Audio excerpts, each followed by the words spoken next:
Welcome into another episode of Three's a Crowd. I'm Preston Vargas, your host for today, and today we'll be discussing NBA trade deadline, go in depth on who's going to win the Super Bowl, and NFL awards ran out last night. Busy week so far since the last time we were on the air.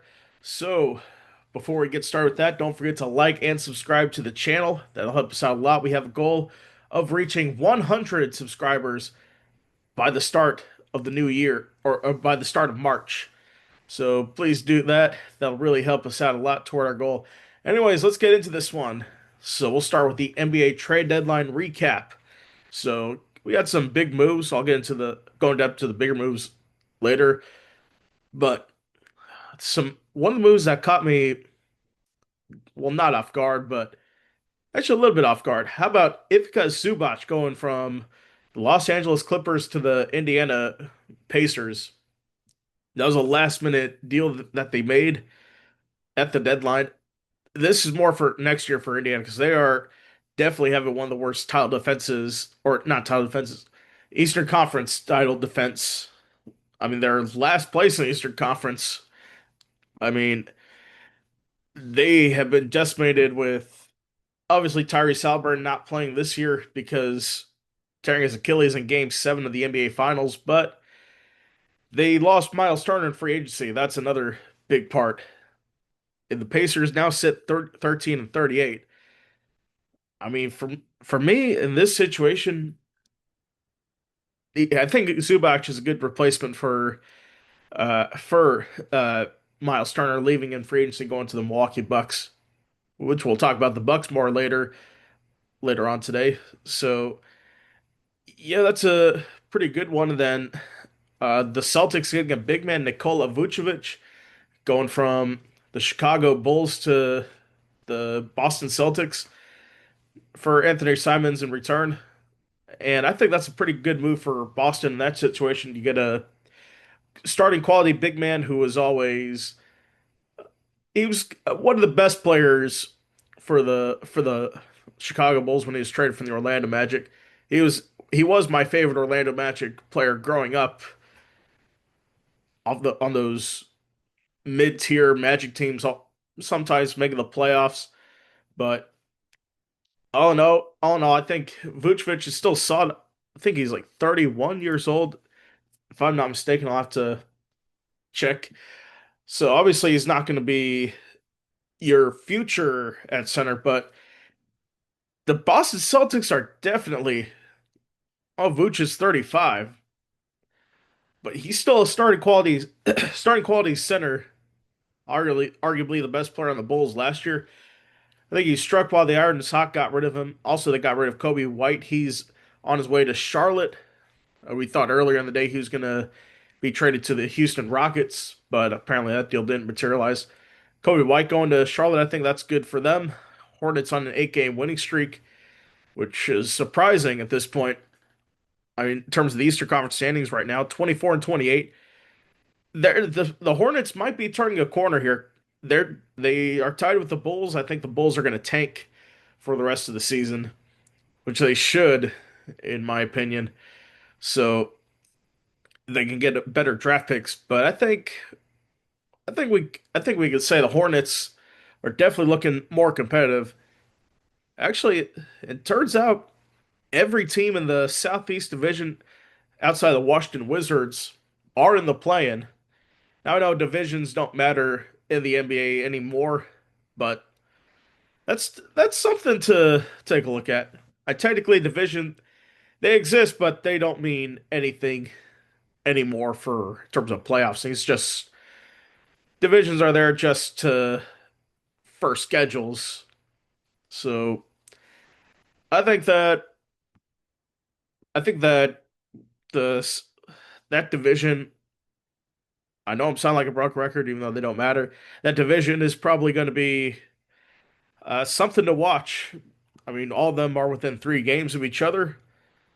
And the Magic in that same division as well, still leading it, but we're the 7th seed, so that doesn't really mean much in terms of that. But anyways, I know the Magic made a move. Tyus Jones, I think he was traded to somewhere. I don't think I think it was for cash consideration to get under the salary cap, try to get out of that second apron. But I I did. People were saying that the Orlando Magic they were disappointed they didn't make many moves at the deadline. Well, what could we really make? That's the question. We traded the house for Desmond Bane in the offseason, and we're still in seventh place. We won last night against the Brooklyn Nets. Jalen Suggs had a triple double last night. So I think things are going to go good for the Magic. We just need Franz Wagner to come back. That's going to be the main thing.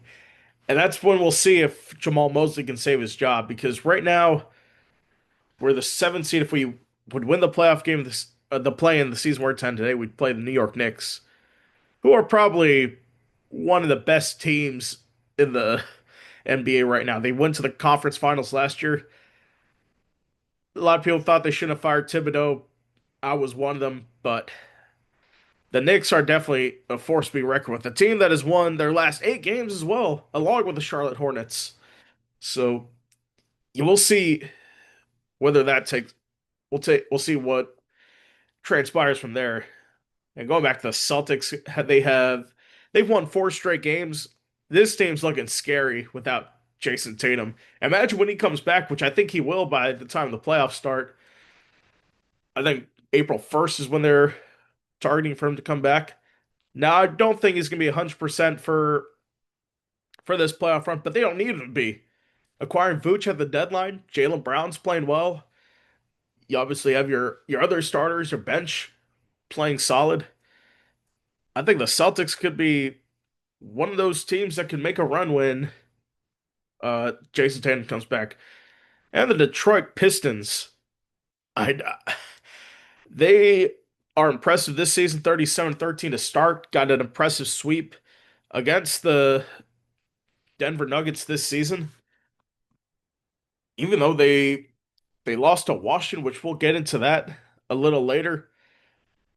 They have the New York Knicks tonight, which unfortunately we're not going to be doing that game. We committed to doing a college basketball game tonight, which I apologize we haven't been on stream much.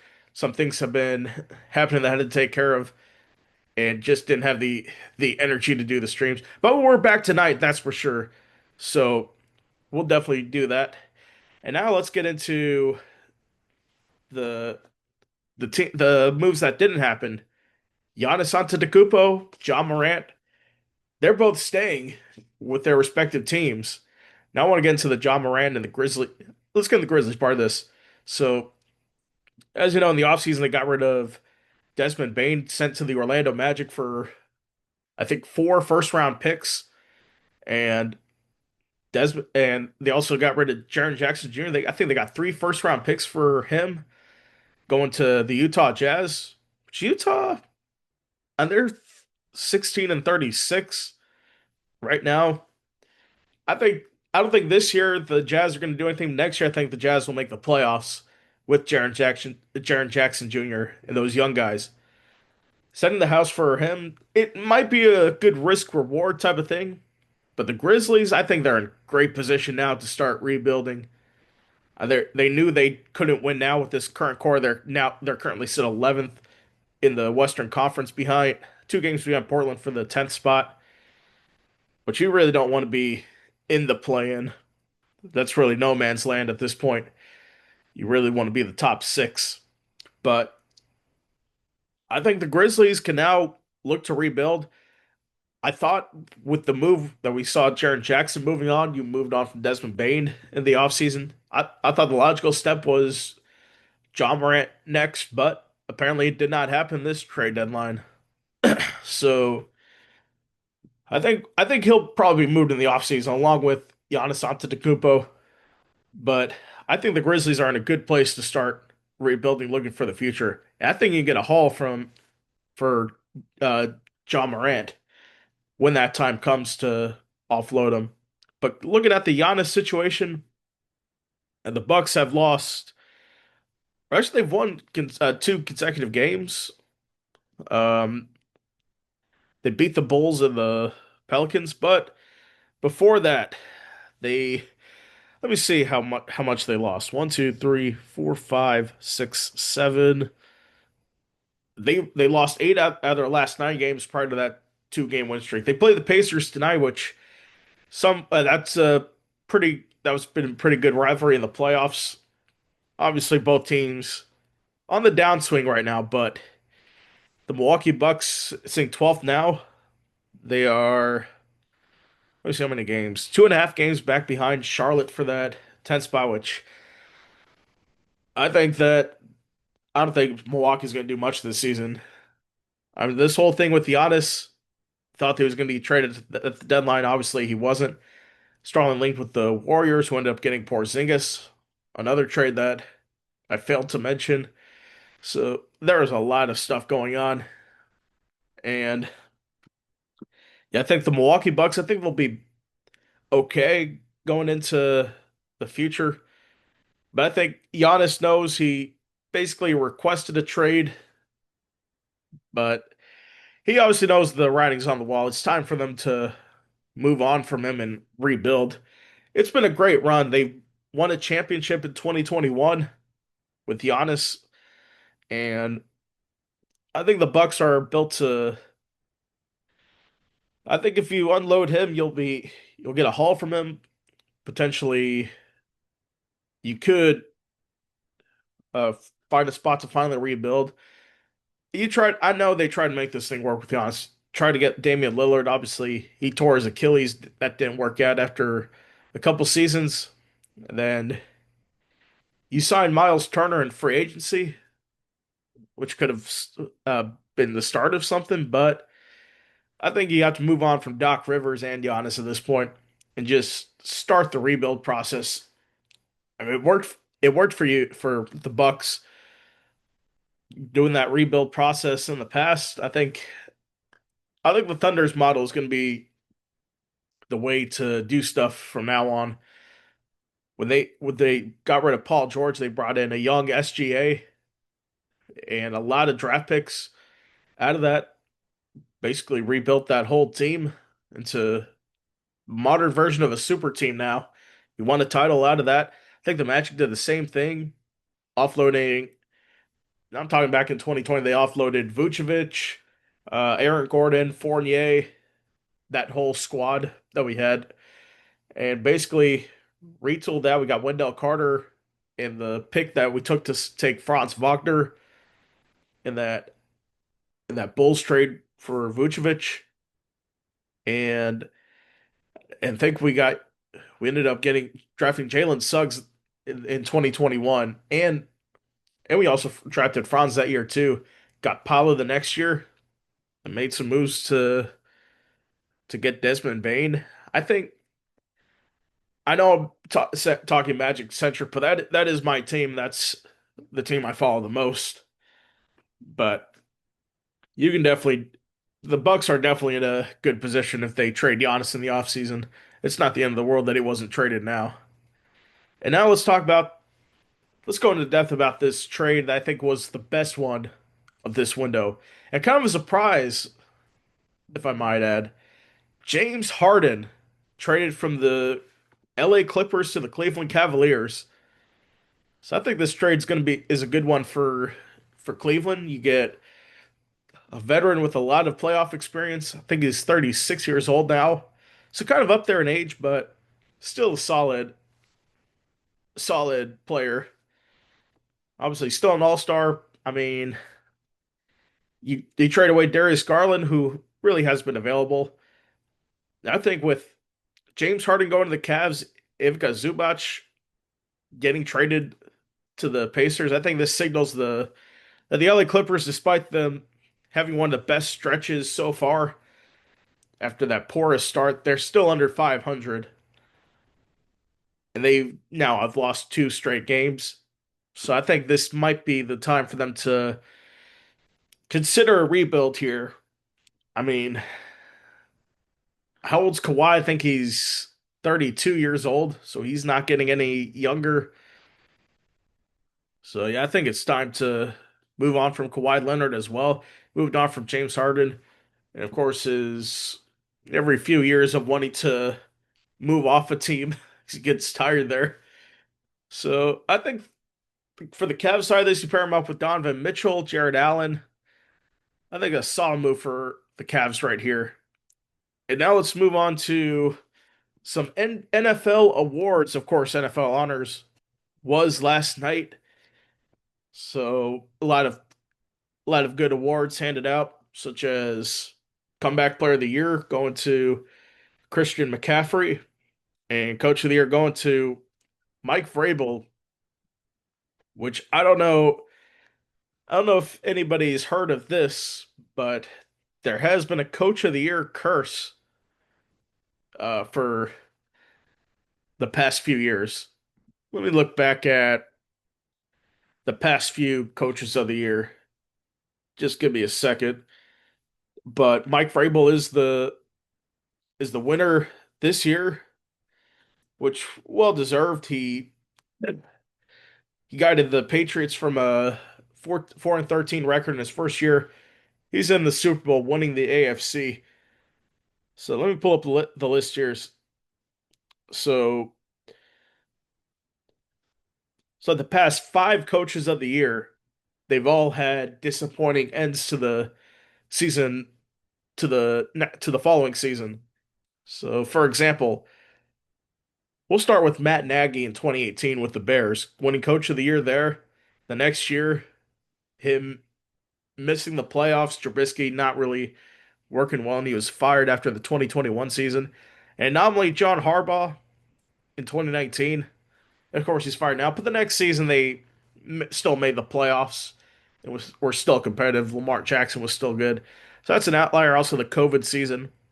Kevin Stefanski 2020, 11-5, won a playoff game that year. Next year, missed the playoffs. I think they were like they won 7 games that year.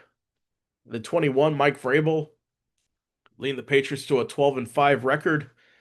Also another playoff appearance. 22, I think that was either 22 or 23 is the year Vrabel got fired, if I'm not mistaken. It was 23 was his last season in Tennessee. So Mike Vrabel there, uh, he obviously got fired after that, which that was stupid that they fired him. Brian Daboll in 2022, of course, led Daniel Jones, Saquon Barkley to the playoffs. The following season in 23, he missed the playoffs, and then that whole debacle with Daniel Jones, Saquon leaving, it really wasn't good for the Giants. They're looking better now, but under new regime there. Kevin Stefanski won again in 23, 24 happened, and the Browns, I think they got a top five pick in the 25 draft. That was after Deshaun Watson blew out his Achilles. So, and then 24, Kevin O'Connell, remember, led the Vikings to a 14-3 record. Everyone thought Sam Darnold should be the guy. The next year, they and now granted they finished with a solid end to the season, but still underachieved, missed the playoffs at 9-8. Still a winning record though, but not where you once were. An outcome to Mike Vrabel in 2025. I think if trends continue, whatever the Patriots win total is, bet the under. If it's going to be 11.5 next year, I think that's an easy bet to take the under for the previous season. Again, not disrespecting Mike Vrabel, but that's those are the trends, unfortunately. So yeah, let me get a full list of the NFL awards. So obviously Christian McCaffrey was comeback player of the year. Defensive player of the year, of course, Myles Garrett of the Cleveland Browns. They're basically one of their only bright spots of that team this past season, outside of Pro Bowl Shador Sanders. But what a joke the Pro Bowl is now that they're playing in a convention center in front of 2,000 fans. Just not a the Pro Bowl means nothing anymore. I'm sorry. Tedero McMillan, offensive rookie of the year, obviously solid pick there. I think that was the call all along to pick him. really solidified himself into a number one receiver for Bryce Young. I think him and McMillan could be a solid combination. Protector of the year, the inaugural protector of the year, Joe Tootie, getting first team All Pro honors for the fourth straight season and winning the inaugural protector of the year. It took 99.57% of the snaps on offense for the Bears. And he was definitely the difference maker on that Bears offensive line, keeping Caleb Williams protected and obviously moved to left tackle in the playoffs when Ozzy Trapillo went down with a season-ending injury. So, yeah, well, I think that's a good move. Obviously, McCaffrey comeback player of the year. No question about that. We discussed coach of the year, Mike Vrabel. Defensive rookie of the year, Carson Schlesinger for the Cleveland Browns. To me, I'm not surprised that it was him, but in my opinion, wouldn't have been Carson Schlesinger. In my opinion, it was. I think Nick Imanwari should have won Defensive Rookie of the Year. And the way he played this season, basically, I think even though Schlesinger led all rookies in tackles, I think Emma Ward made a bigger impact getting his team to the Super Bowl, contributing to a defense that is one of the best and is playing for the Lombardi Trophy on Sunday. Offensive Player of the Year, JS said, no complaints for that. Obviously, one of the best. I think he is the best wide receiver in the NFL right now. So, yeah, I think that's a good one. Assistant Coach of the Year, Josh McDaniels. So, the the head coach of the Patriots and the offensive coordinator are coaches of the year. Very solid uh, award ceremony for New England, and we'll go into depth about the Super Bowl coming up next. But there was one award that I didn't touch upon: the MVP. Matthew Stafford at age 37th in his 17th year. He led the NFL in passing yards, 40 over 4,700, 46 touchdowns. I think so. I saw the voting process in terms of first place votes. It was it was close. He won by one vote over Drake May, which I think Drake May would have been the youngest MVP, which he had a very solid season. Everyone complains about how they didn't play anybody this season. And my response to that, it's the NFL. You're playing everybody every week, no matter. I don't care what their record is. You play the NFL, and that's my point. You can claim cupcake schedule all you want, but who cares? Who cares, really? So I think this is the right choice for me. Obviously, the numbers show it. Over 4,700 yards, 46 touchdowns, and he had a streak where I think he went like 2 months in a row without throwing an interception. So yeah, I think this is his first MVP award. I think so. Yeah, first MVP award at 37 years old. He announced he's gonna return for next season, which I think would be his 18th or 19th season in the NFL, if I'm not mistaken. But really solid season for him, and congratulations to him. But I do want to call out this one YouTuber when he sent a short out, and he's a Dolphins fan, but I thought what he was doing, putting out blatant misinformation about the MVP voting process. He said, and this YouTuber who shall remain nameless, Tyler T Sports, he he said that Matthew Stafford was a unanimous MVP winner, that it was the largest, that Drake May did get close. That couldn't have been far from the truth. And and yes, I know he's a biased Dolphins fan, but you can't just be making crap up like that. And yes, He posts a lot of YouTube shorts, and I don't have a problem with it, but you just can't make stuff up that it was a unanimous first place MVP, which was not the case. Of course, I saw a vote for Justin Herbert, and a guy that made an excuse for voting for Herbert. We had Kane Nuttall on the stream, who's a Seahawks fan, on the stream for the last game of the regular season. After the game, he was going into how uh, Justin Herbert, he's just not the best quarterback. He's not a top five quarterback. He's proven it in the playoffs that he's not.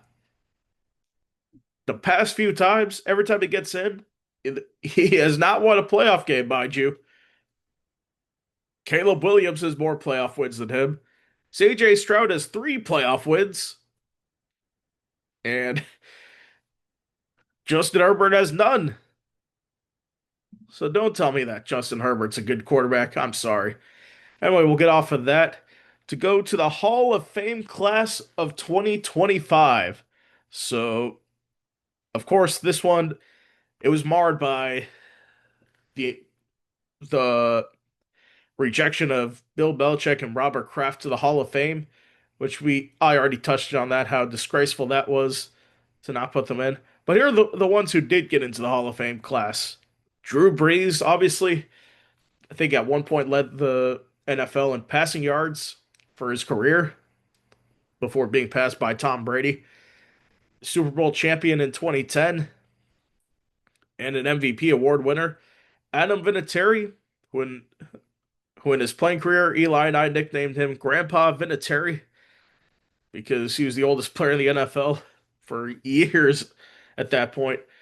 But he's in the Hall of Fame, well deserved after I think he won like four Super Bowls. He won one with the Colts, I believe, in 2006 before the Brady era in New England, winning.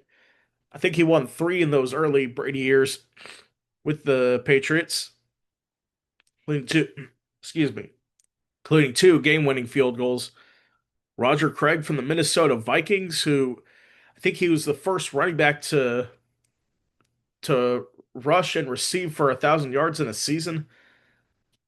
And then Larry Fitzgerald, Arizona Cardinals legend. I mean, he's a one of the best wide receivers of all time. Nearly, I thought he was going to go for Jerry Rice's record, but he was second for a long time. Obviously, no one's going to catch him.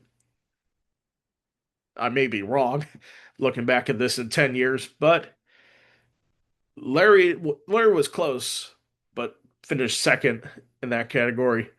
But still one of the best wide receivers in my generation.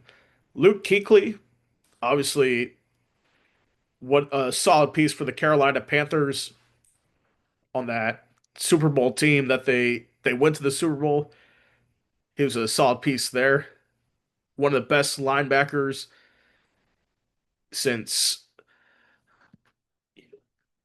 definitely one of the best linebackers in the 2010s. It sucks that concussions forced him into an early retirement. I think he was passed over in the first round of in the first ballot, but finally getting in his second ballot, well deserved here. Then one of the players that did not get into the Hall of Fame class, Eli Manning, for the second straight year is not a Hall of Famer, which I get that he won two Super Bowls against Tom Brady. Now, obviously, that's going to boost your resume. I think that's the reason he will get into the Hall of Fame, and I think he'll get in next year because I think Brady retired after 22, so he'll be in the next year. I think definitely. I think Big Ben's on that list too from the same '05 draft class. So we'll definitely see if he gets in that year. It'll be interesting. A friend of mine sent me the draft class for 27. Um, Let me get that list up here.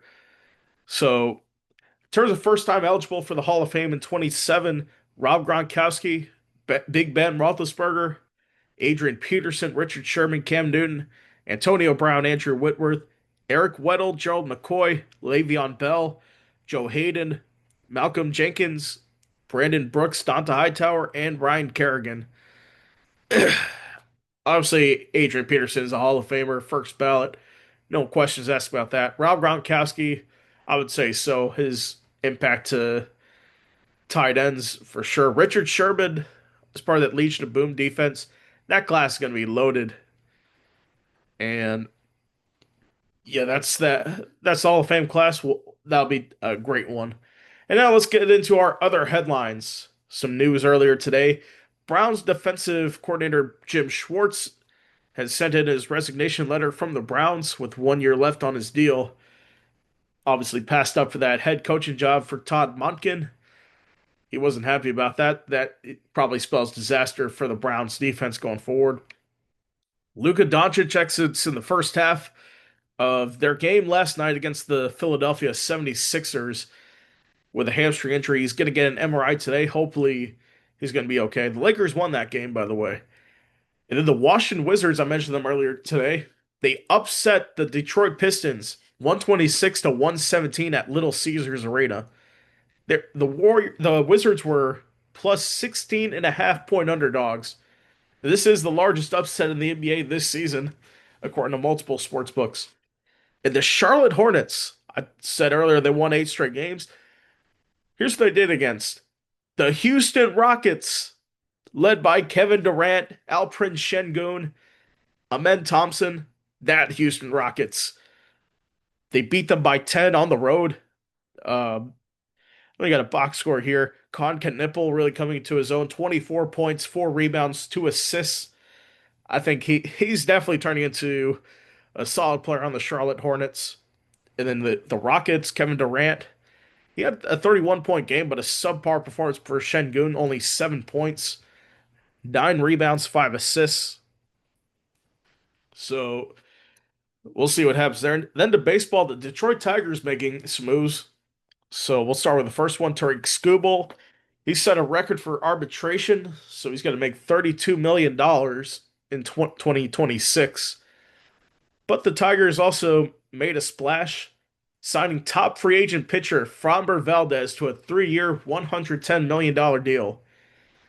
If the Tigers are going to be anything like last year, their starting pitching depth has just got better, in my opinion. And then if you can bring back Javi Baez and Riley Green, if he plays well, that team's going to be a good one. So now let's get into the moment you all been waiting for, the Super Bowl 60 preview. So I know we've been going into this the past couple weeks since both teams have clinched a spot in the Super Bowl. But right now, according to sports books, they want a low scoring Super Bowl. A lot of I think a lot of bettors have placed the over in that one. Right now, the bettors are favoring the Seahawks, that's for sure. So there is definitely a lot to talk about here. Seattle and New England coming into this, obviously a rematch of that Super Bowl 49 in Phoenix back in after the 2014 season where there was the controversy of whether uh, Pete Carroll should have ran the ball with Marshawn Lynch on the goal line. The Malcolm Butler intercepting the pass to clinch that Super Bowl. And yeah, I can't believe that was 11 years ago. Still feels like yesterday to me. But we're gonna see these two teams again. I mean, in my opinion, I think in terms of a game between these two teams, Sam Darnold obviously played well, leading the Seattle Seahawks into the national championship or into the Super Bowl, beating the Rams in the NFC championship. That's what I meant to say. So the defense playing well, led by Ernest Jones and DeMarcus Lawrence, all those guys on defense, they're going to be key for the Seahawks to potentially win this game. Now, before I watch this episode, or I'll go into that after a preview of the Patriots. Drake May, he has been playing well. Second, he's the runner-up to the MVP behind Matthew Stafford, and obviously we have a lot of players like Travion Henderson, the rookie, Ramondre Stevenson, Christian Gonzalez playing well as well, and a whole bunch of others on that Patriots team that have played well. Obviously, I think the Patriots defense is the reason why they've gotten to this point. And Drake May, he hasn't put up the numbers that we saw in the regular season, the postseason. That's because the defense that they played have been all top tier. That's for sure. So, excuse me. In my opinion, if I'm going to make a pick here, I think the way the Seahawks defense shut down the run game against both the Rams and the 49ers in the playoffs, I think if they do that, I think they win this Super Bowl. I'm going to take the Seahawks to win this one. 40 20, let's give it to them 27 to 21. And I think they covered the spread as well. I think JSN will score one. Kenneth Walker the third will score one as well. And the Patriots, I think, will give a touchdown to. Let's give it to Travion Henderson. I think he'll probably bust a big one. I know that's contrary to what I just said, but I think that's probably going to be the only one that they'll give up. And also bet on Sam Darnold to throw a pick as well, and the Seahawks to get a pick. I think that'll be for sure.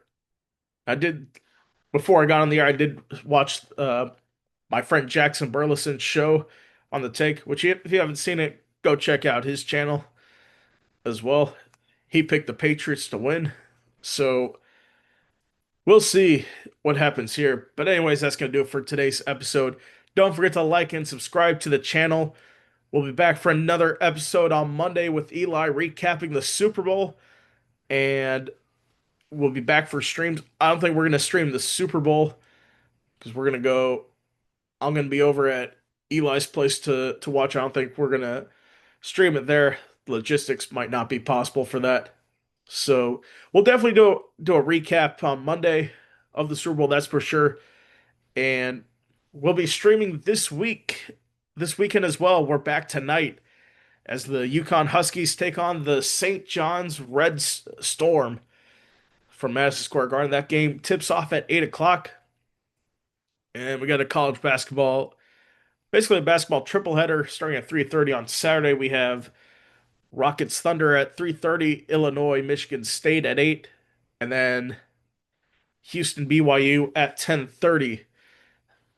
Then tune in for our UCF game of the week as we play Cincinnati. That tips off Sunday at 2. Right before the Super Bowl, good Super Bowl appetizer. Also soccer, Liverpool and Man City for our Premier League game of the week. So don't forget to tune into those.